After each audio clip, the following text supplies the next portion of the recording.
Ma'am, जिस तरह से क्वाड की अगर बात की जाए तो क्वाड के जितने भी सदस्य देश हैं वो चीन और रूस दोनों के ही जो एक अग्रेसिव बिहेवियर है पड़ोसियों के साथ, या जिस तरह का उनका रवैया है, उनकी दबंगई कह ले, वो उनको पसंद नहीं करते और वो चाहते हैं कि भारत भी इस मुहिम में उनके साथ खड़ा हो। भारत के लिए ये कितना आसान और कितना मुश्किल हो सकता है? देखिए, पहली बात तो ये है कि चारों क्वाड के जो देश हैं उन्होंने ये स्पष्ट किया है कि क्वाड एक सुरक्षा संस्था नहीं है, और ये जो क्वाड है ये अपनी जो साझेदारी है उसको आगे बढ़ाने के लिए है, और अंतर्राष्ट्रीय कानून, खुला व्यापार और देशों की जो अखंडता है और उसको उनका आदर बढ़ाने के लिए है, किसी देश के खिलाफ नहीं है। ये क्वाड ने स्पष्ट किया है। और जो क्षेत्र में क्वाड काम कर रहा है वो जैसे कि क्रिटिकल सप्लाई चेन्स, पैंडेमिक को लेकर पूरे विश्व में वैक्सीन्स देना भेजना, ऐसी चीज़ें हैं, क्लाइमेट चेंज, इन सब, आतंकवाद, इन सब चीज़ों को लेके अपना सहयोग बढ़ाना चाहता है।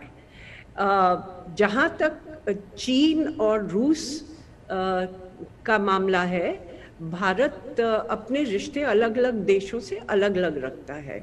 यूएस के साथ हमारे रिश्ते बहुत अच्छे हुए हैं और यूएस हमारा एक स्ट्रेटेजिक पार्टनर है, और एशिया में खास करके पूर्वी एशिया में हमारे हित काफी मिलते जुलते लगते हैं, क्योंकि दोनों देशों को चीन की चुनौती सामने आती है। पर भारत को रूस के साथ भी बनाए रखना है, क्योंकि भारत नहीं चाहता कि रूस को एकदम से, जैसे पश्चिमी देश सैंक्शंस लगाते हैं तो रूस एक तरीके से चीन की ओर ढकेला जाता है। देखिए, जैसे कि ऊर्जा का मामला था, गैस पाइपलाइन की बात थी, तो बहुत सालों से चीन और रूस में बातचीत चल रही थी, कभी समझौता हो ही नहीं रहा था प्राइस को लेके, किसी और चीज को लेके।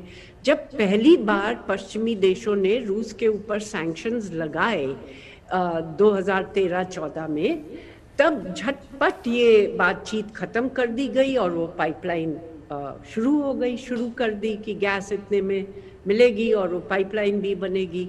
तो एक तरीके से जो सैंक्शंस लगते हैं उससे रूस चीन की ओर जाता है। अभी भी जो सैंक्शंस अगर पश्चिमी देश लगाते हैं तो ये भी हो सकता है, कह रहे हैं कि स्विफ्ट सिस्टम से, जो बैंकिंग कम्युनिकेशन सिस्टम है, उससे भी रूस को निकाल दिया जाएगा।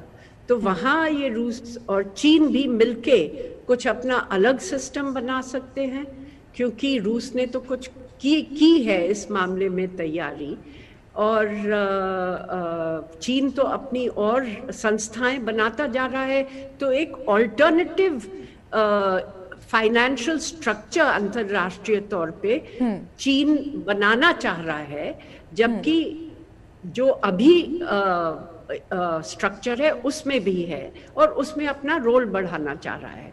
तो ये भी पश्चिमी देशों को देखना होगा कि इससे क्या चीन को फायदा होता है, क्योंकि अमेरिका ने पहले कहा कि चीन दुनिया की सबसे बड़ी समस्या है, और हमारे हित भी अमेरिका से इसी मामले में लेके काफी मिल रहे थे।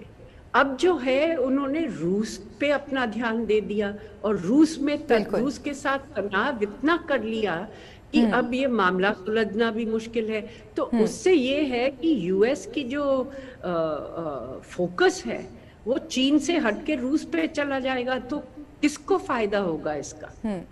बिल्कुल। तो जिस तरह से जी मैम, अपनी बात पूरी कीजिए। कि हम चाहते हैं कि इस मामले को हल किया जाए। एक यूरोप में बातचीत करने की जरूरत है, क्योंकि जो भी सिक्योरिटी स्ट्रक्चर निकला है दूसरे विश्व युद्ध के बाद और सोवियत यूनियन के टूटने के बाद, वो काफी कमजोर नजर आ रहा है।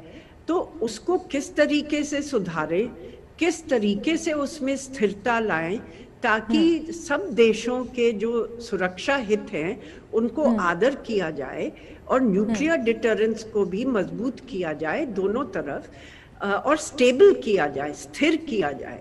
ये बहुत जरूरी है विश्व के लिए। बिल्कुल।